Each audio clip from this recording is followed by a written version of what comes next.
Bonsoir à tous, bienvenue dans votre émission La Réunion Léla. On espère que vous avez passé une belle journée puisqu'on est à la veille du week-end et que ça va être un très beau week-end surtout pour ceux qui sont passionnés de livres. C'est hier qu'a commencé donc le salon Athéna. On va en parler ce soir dans Cosmo Rayonné.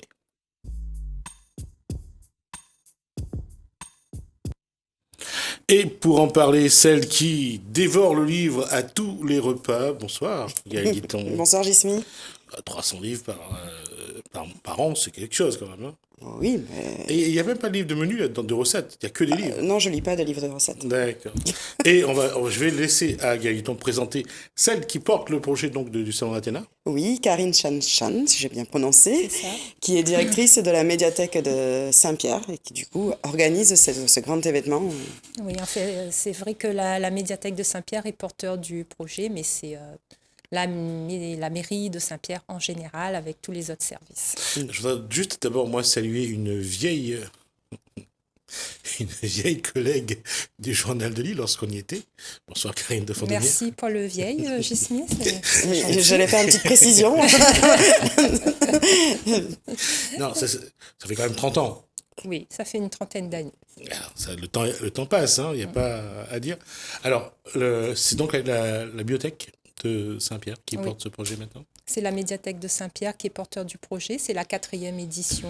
On va rappeler d'abord, c'est quoi le Salon Athéna ? Alors, le Salon Athéna, c'est un salon du livre. C'est la 4e édition cette année. Donc, la première édition a eu lieu en 2013.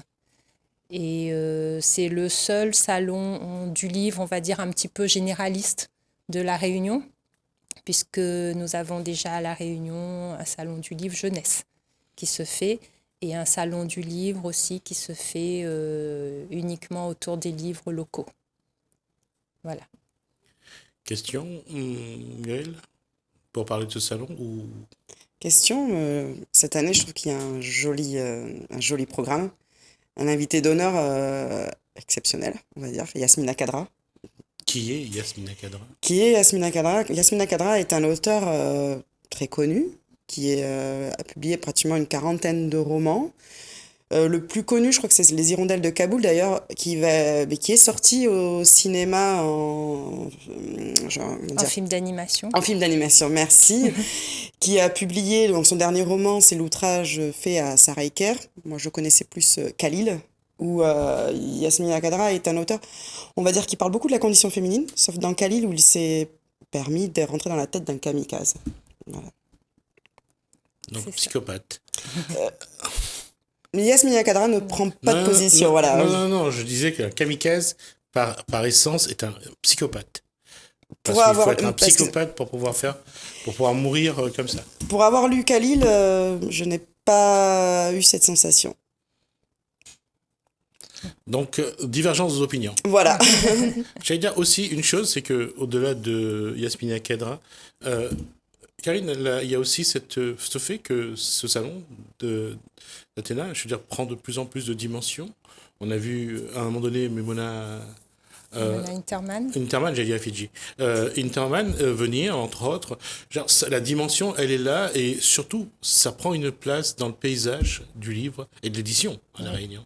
Oui, c'est un salon qui est très, très attendu et qui commence à être très, très connu, que ce soit au niveau local ou de la zone ou même de métropole, puisque nous avons des auteurs qui viennent de métropole. Et il est très, très attendu par les éditeurs, les libraires. C'est très festif. Sur 4 jours, c'est un salon qui est aussi populaire, puisqu'il est très bien placé. Ça se passe au niveau des jardins de la plage. Donc nous avons aussi des familles qui viennent, les familles qui viennent pique-niquer le dimanche, qui viennent sur le salon. On a des spectacles. Voilà, il y a de tout pour tout le monde. Et je reviens à ça, Guiton, quel est l'impact de ce genre de salon pour tout ce qui est l'édition, les auteurs, l'écriture à La Réunion ? Déjà se faire connaître près de Lille, et puis rendre, comme je dis, le livre vivant. Le fait qu'il y ait des conférences, des animations, des ateliers, des spectacles, ça rend le livre vivant, ça donne envie aux personnes qui n'aiment peut-être pas lire de découvrir, des rencontres avec les auteurs. Moi, je trouve que, moi, étant passionnée de lecture, la rencontre avec l'auteur, c'est un plus. C'est quelque chose où on peut On peut poser des questions, on peut découvrir l'auteur dans son univers. C'est quelque chose de plus. Je ne sais pas si j'arrive Si, à... si, c'est justement cet univers-là, on le voit, on voit certains auteurs qui sont connus. On a vu passer à La Réunion Daniel Picouli, on a vu passer à La Réunion, il y a aussi une qui est, bon là je vais oublier son nom, tant pis, mais on voit quand même qu'à La Réunion, il y a aussi des auteurs qui ont déjà marqué leur public, et qui ont sorti des ouvrages très intéressants et très lus. C'est quelque chose qu'on ne voit pas. On a l'impression que on reste souvent sur des auteurs connus ou classiques, parce que on l'a eu dans notre scolarité tout au long du parcours scolaire, mais il y a quelque chose qui se démocratise, qui se vulgarise, c'est que de plus en plus de personnes se mettent à l'écriture. C'est vrai. De plus en plus de personnes. Après, pas tous avec le même succès ou la même qualité, mais oui, il y a de plus en plus de personnes. C'est ouvert à tout le monde, en fait, l'écriture. Hein. C'est pas fermé à un monde élitiste. Justement, là-dessus, Karine Chanchan, la question c'est, vous êtes donc directrice également de la bibliothèque de Saint-Pierre. Oui. Le public qui fréquente un tel site, un tel lieu, c'est un public qui a évolué ou pas depuis les années? Oui, bien sûr, le public a beaucoup évolué puisqu'on a aussi les apports du numérique maintenant. Donc, on voit bien que le public qui vient à la médiathèque ne vient plus forcément pour emprunter des livres. Le public vient aussi pour les animations qu'on propose, pour les conférences, pour justement toute la partie numérique, tablette, etc. Donc oui, effectivement, c'est un public qui a évolué. On voit aussi que tout ce qui a été lecture autour d'Harry Potter, de tous les livres dans ce genre où il y avait la magie, la sorcellerie, ça a beaucoup marqué le Seigneur des Anneaux et d'autres choses, et puis les animaux fantastiques ou autres comme ça. Ça a beaucoup amené le jeune public à se mettre à la lecture. Ils ont vu le film souvent avant, ils se mettent à la lecture après. On le voit aussi chez les enfants. On voit que Disney a été aussi, a été, je dirais, celui qui a lancé pas mal les jeunes à la lecture avec des livres comme bon, La Reine des Neiges. Ça se voit aussi à la bibliothèque ou pas? C'est-à-dire? C'est-à-dire que est-ce que la télé incite finalement? Ah oui, mais ça, oui, c'est clair, hein, mais depuis très très longtemps. C'est vrai que récemment, on le voit plus avec Harry Potter, avec Twilight, ce Ouais. genre de livres. Mais c'est quelque chose qui a toujours existé. Nous-mêmes, quand on était plus jeunes, On avait les comics, nous. voilà, on Les avait. comics, hein. C'est Les sûr que super-héros. quand ça passait à la télé, ça incitait quand même, ça nous incitait à lire le livre après, oui, effectivement. Bande dessinée, dessin animé. Ouais. Aujourd'hui, à La Réunion, qu'est-ce qui intéresse le plus? Là, je parle des auteurs réunionnais. Quels sont les thèmes qui sont le plus lus? On... Ça dépend des maisons d'édition. Moi, j'en connais 3 vraiment très connues ici, La Plume et le Parchemin. Il y a les éditions du 20 décembre, les éditions Orphi. Dans les plus connus, c'est vraiment 3 styles différents. On a La Plume et le Parchemin, c'est dans le fantastique, fantasy. Orphi, c'est un peu plus généraliste. Voilà. Et après, vous avez les éditions du 20 décembre, je dirais, qui retracent un peu le passé, en fait, de la Réunion. Après, c'est vrai que j'ajouterais quand même que on a de plus en plus d'éditions jeunesse locales, ce qui n'existait pas vraiment avant. Et là, ces dernières années, on voit arriver dans les librairies beaucoup d'albums pour enfants, pour les tout petits. Voilà, c'est quelque chose qui est en train de se développer actuellement.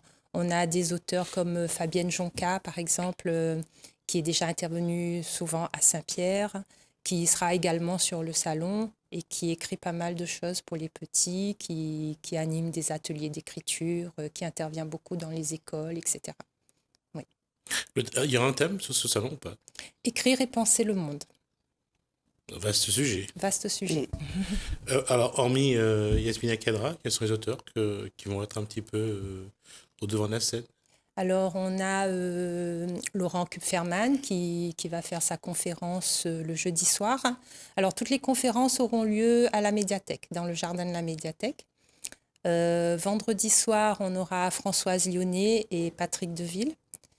Samedi soir, on aura Yasmina Kadra.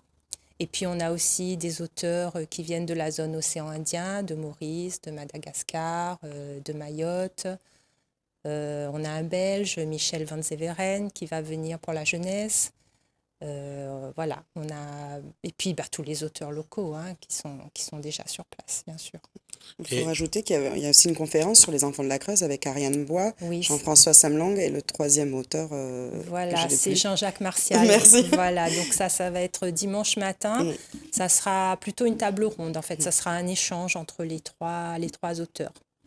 Alors, juste un mot, on va rappeler le titre du livre de Jean Samlong sur les enfants de la Creuse. Si vous ne l'avez pas oublié, parce que moi je l'ai oublié. Si, je l'ai. Excusez-nous. Ouais.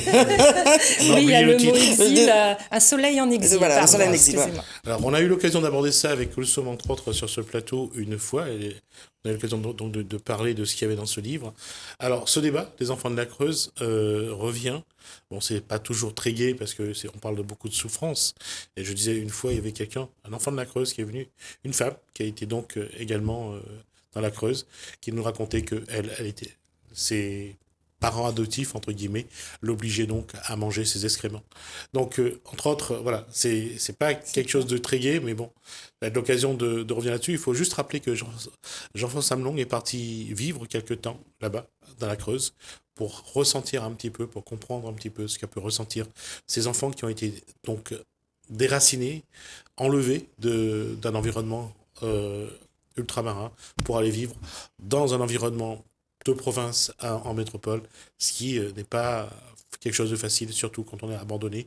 On ne sait pas où on va, on n'a plus de repères. Et je crois que cette table ronde va peut-être apporter quelques éléments.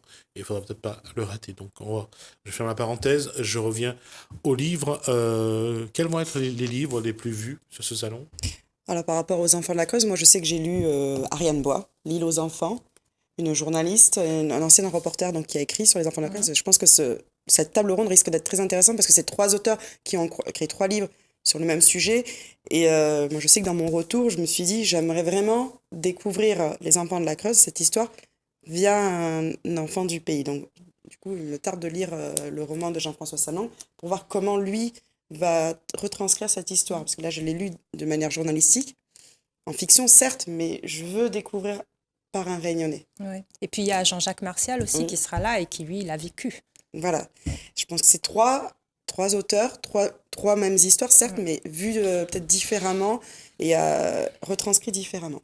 Alors, le paradoxe de cette histoire, enfin de cette page d'histoire de l'histoire de la Réunion et de France, c'est qu'il y a ceux qui se sont adaptés, qui ont fini par s'en sortir parmi les enfants de la Creuse. Il y a ceux qui ont vécu ça comme un trouble permanent, un traumatisme qui demeure aujourd'hui encore. Alors, entre ceux qui s'en sont sortis et ceux qui portent toujours cette souffrance en eux, c'est pas simple de trouver une posture commune, une posture qui dit que finalement ça a été une chose pas si mauvaise pour certains et très mauvais pour d'autres. Oui. On va revenir au livre. On vient de parler des enfants de la Creuse. J'allais dire, tout à fait plus positif, plus gai, qu'est-ce qu'il va y avoir comme livre, comme Moi, auteur ? je voudrais parler de Thierry Magnier.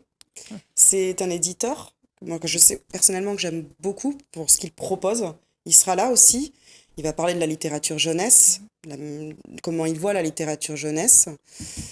C'est une conférence aussi que je me tarde de voir, de rencontrer l'éditeur aussi, qui puisse parler aussi de son métier d'éditeur, comment il choisit les romans jeunesse, quel message il veut apporter aux jeunes à travers ses livres. Pour avoir lu quelques-uns de ses livres de sa maison d'édition, moi je trouve que c'est quelqu'un qui ose, qui propose, et surtout qui aborde des sujets vraiment délicats, qui est parfois compliqué à en parler avec nos jeunes, et que souvent par rapport à un livre, on peut aborder le sujet autrement.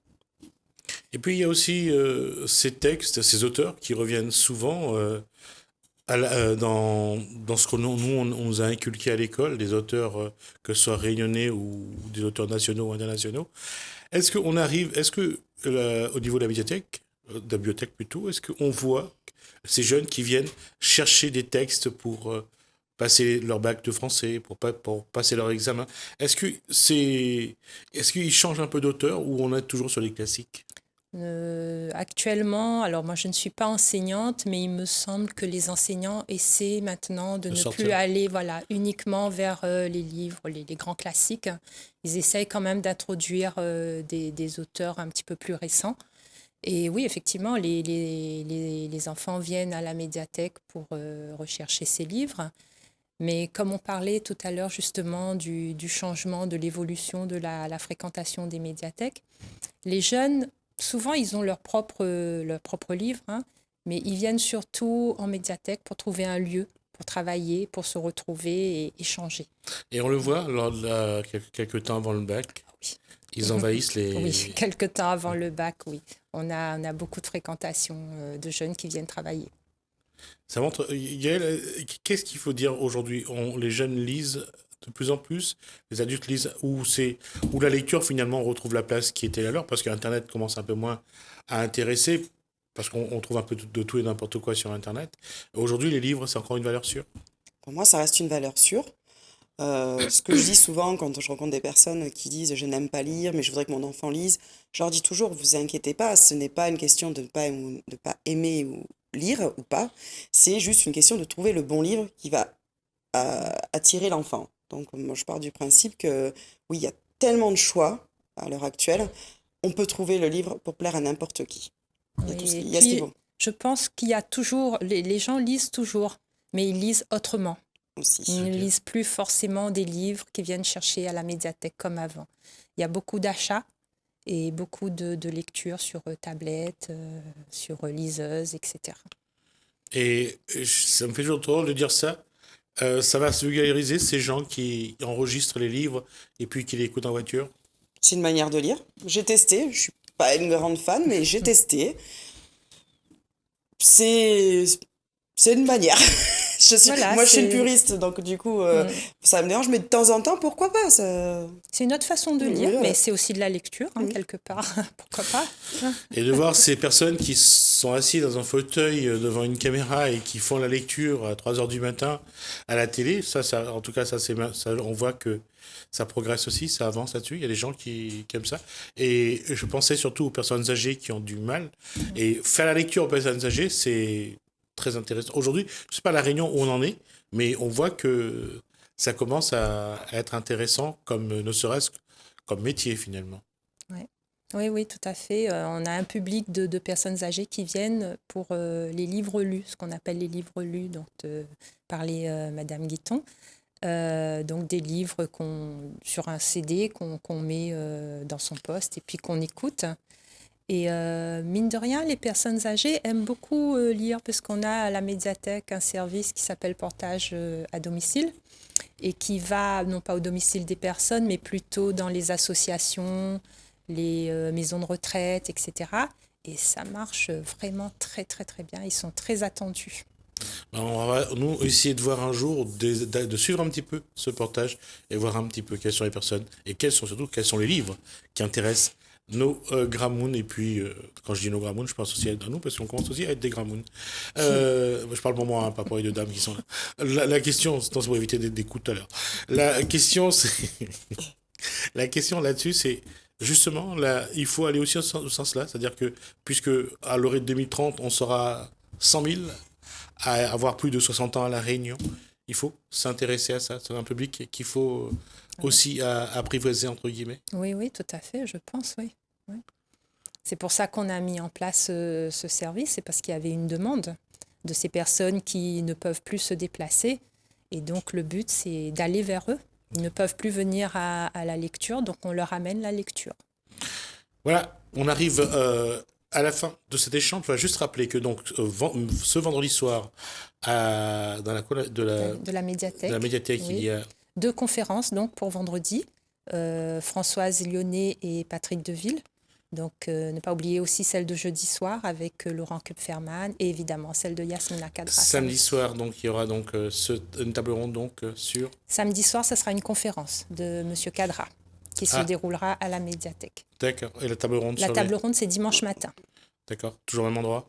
Sur le site des Jardins de la Plage, pas à la médiathèque. D'accord. En tout cas, voilà, c'est un très beau salon dans lequel vous allez pouvoir vous reposer. Je ne sais pas si le canapé est excellent, mais en tout cas, c'est un très beau salon. donc c'est le salon. Vous allez me rappeler que c'est le salon Athéna. Merci, Gaël, merci Karine. Voilà, donc à vous de profiter, d'aller faire un tour du côté du sud, ça va être vraiment très intéressant. Et en plus, le sud est toujours très magnifique à découvrir et le front de mer de Saint-Pierre, très agréable. Merci Gaël Guiton, merci Karine. Merci à vous. Donc, non, ça a été un plaisir de se revoir, ça a été un plaisir de découvrir tout ça. Et en tout cas, on aura l'occasion, nous, de voir un petit peu tout ce qui se passe sur les livres du côté donc du sud et de Saint-Pierre. On va regarder un reportage sur le meringue. On a interrogé le président du comité régional du meringue à La Réunion. Donc on a discuté de voir un petit peu aujourd'hui si le meringue est une pratique ludique ou sportive ou c'est devenu aussi un élément, un vecteur d'éducation. On se retrouve juste après.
Comment on définit le moringue?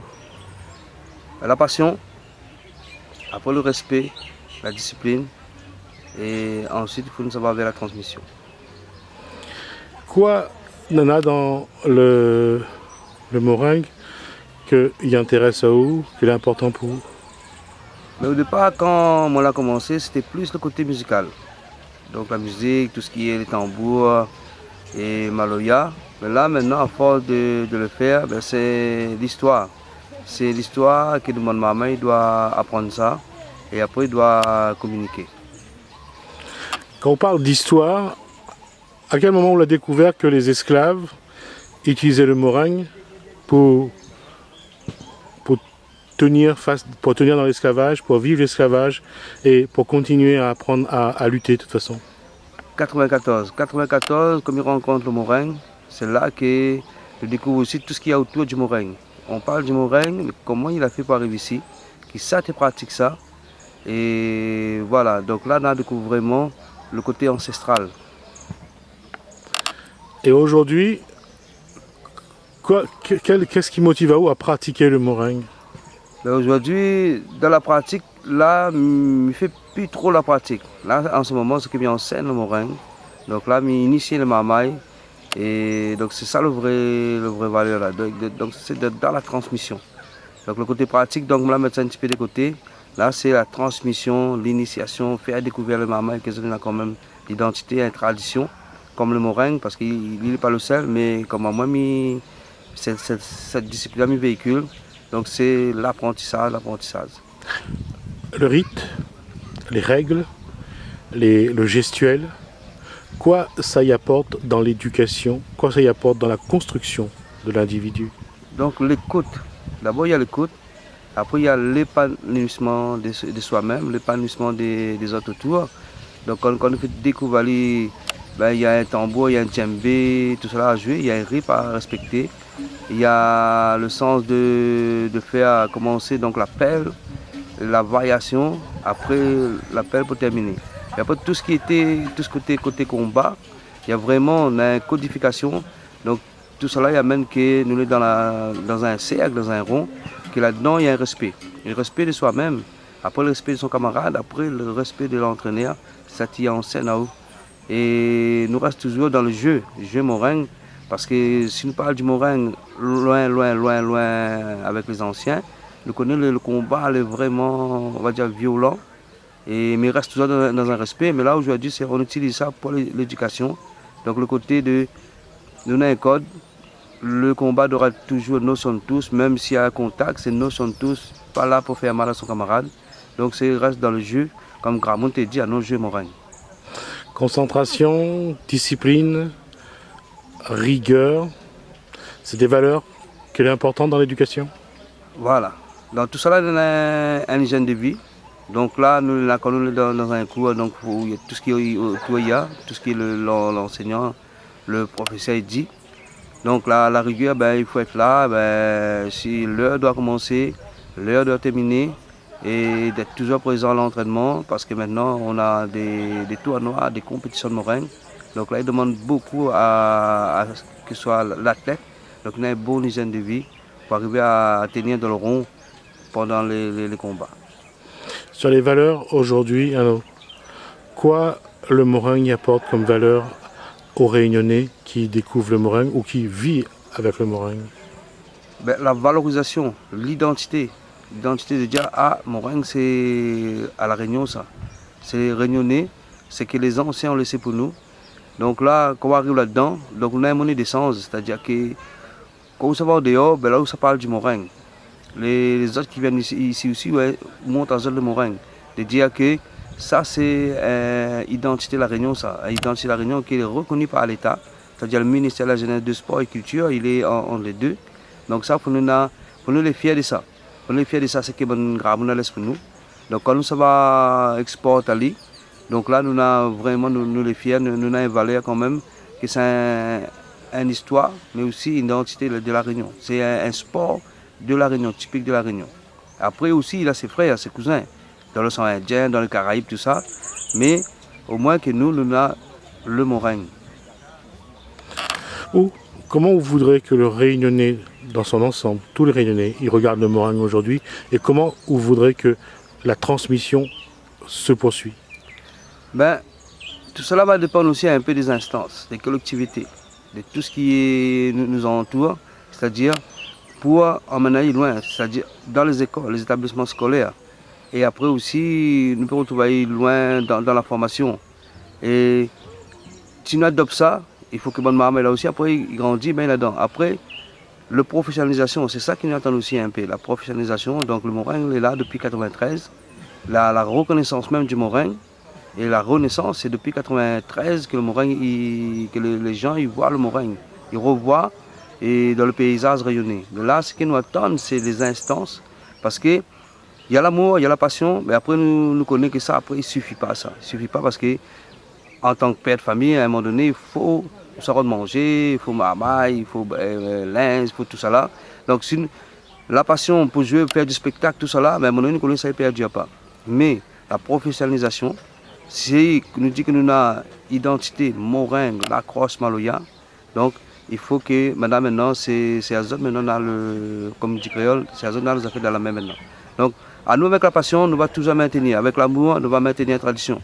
Il reste toujours un noyau. Le noyau, c'est que papa est fait, les enfants est fait, tout ça là. Et après, nous avons beaucoup d'écoles sur la Réunion. Comme nous avons Sainte-Suzanne, Saint-Benoît, Saint-Denis, Le Port, Trois-Bassins, Saint-Paul, Saint-Pierre. Donc, nous maintenons toujours, c'est-à-dire que les responsables, donc ils sont là pour perdurer les entraînements, tout ça. Mais maintenant, c'est la professionnalisation. Parce que nous avons la transmission, les faits. La préservation, donc en faisant, nous va préserver, tant que nous faisons, nous va préserver. Mais là, il manque à nous la professionnalisation.